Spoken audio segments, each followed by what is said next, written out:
The morning of November 10th, 1995, was heavy with dread.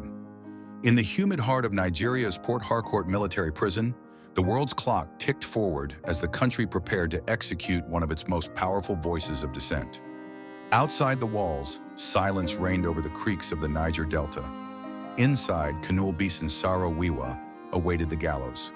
A writer, environmentalist, and fierce advocate for the Ogoni people, Saro-Wiwa was no ordinary prisoner. His pen had rattled multinational oil giants. His voice had threatened Nigeria's corrupt military rulers. His activism had awakened a sleeping region, drowning in oil and suffocating in silence. His death, declared a matter of justice by the government, was in truth a politically orchestrated assassination, a brutal warning to all who dared speak truth to power.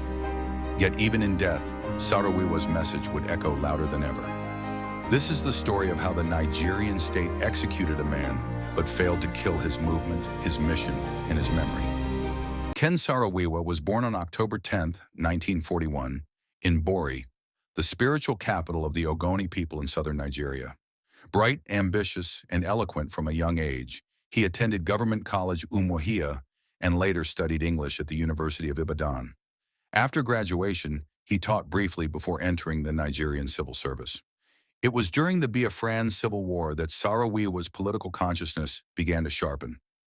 Appointed as the administrator of Bonny Island by the federal government, he witnessed firsthand how oil wealth was extracted from the Niger Delta, even amid war, with little regard for the local population. The seeds of resistance were sown. By the late 1980s, Saro-Wiwa had made a name for himself as a writer, penning novels, essays, and satirical works.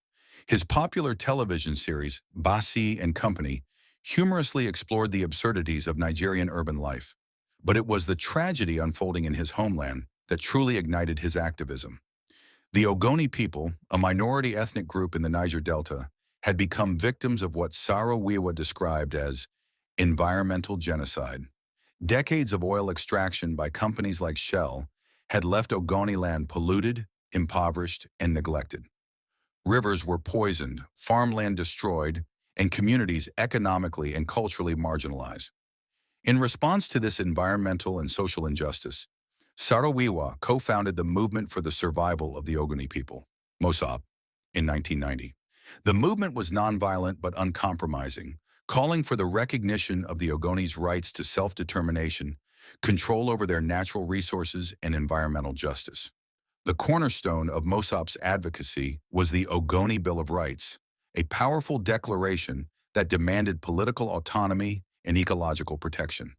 It was a manifesto that shook Nigeria's political elite and alarmed oil companies. But it was more than just a document. It was a rallying cry. On January 4th, 1993, over 300,000 Ogoni people marched peacefully to demand justice.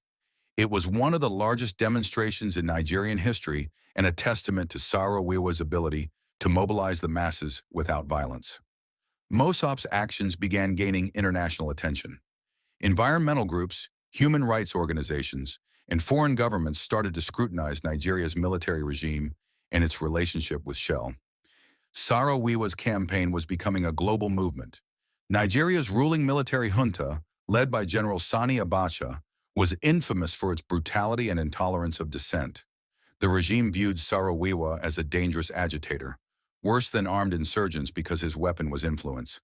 In May 1994, a tragic incident provided the pretext they needed.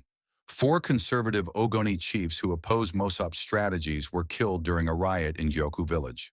Although Saro-Wiwa was not present, the government accused him and 8 other MOSOP leaders, the Ogoni 9, of inciting the violence. What followed was a chilling display of injustice. Saro-Wiwa was arrested, tortured, and denied access to legal counsel. The government established a special military tribunal, a sham court lacking independence or credibility. International observers were barred. Witnesses were bribed and coerced into giving false testimonies.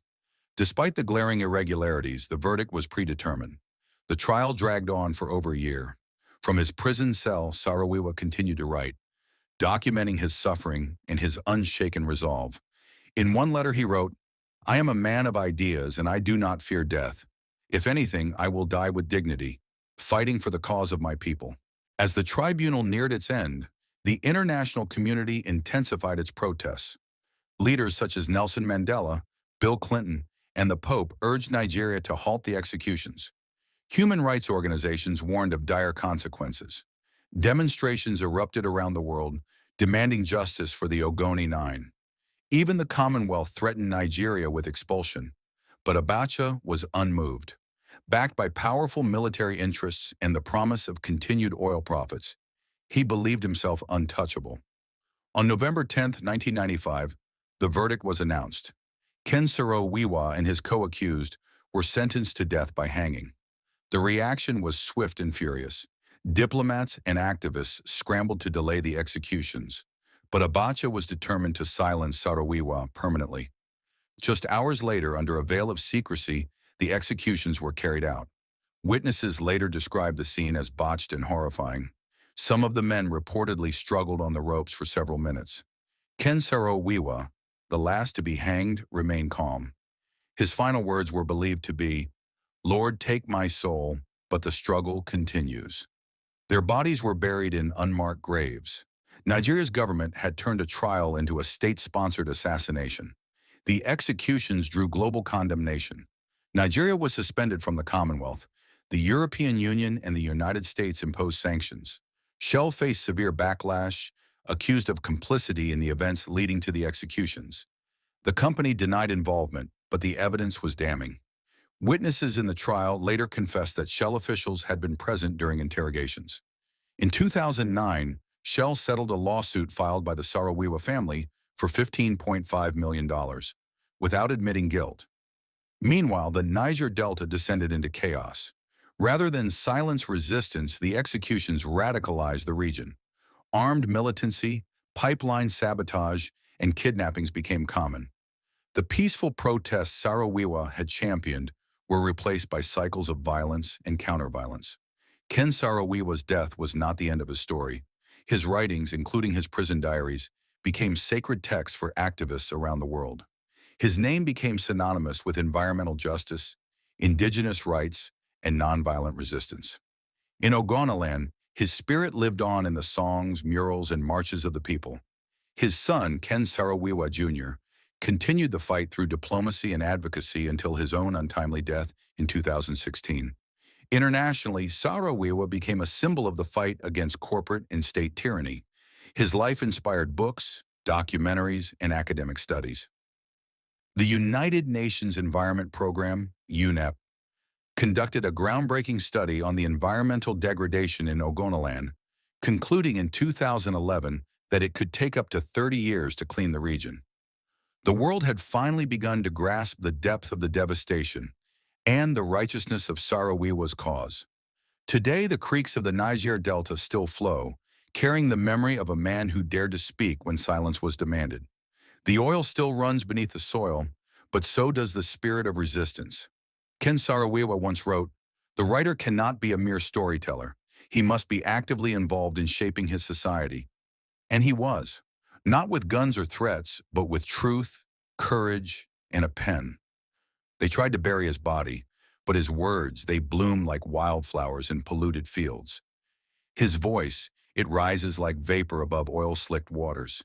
His legacy, it roars through every protest, every poem, every call for justice. Ken Saro-Wiwa was not just a man.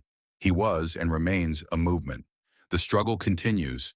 Subscribe to Shadows of Power Africa for more powerful stories the world tried to bury.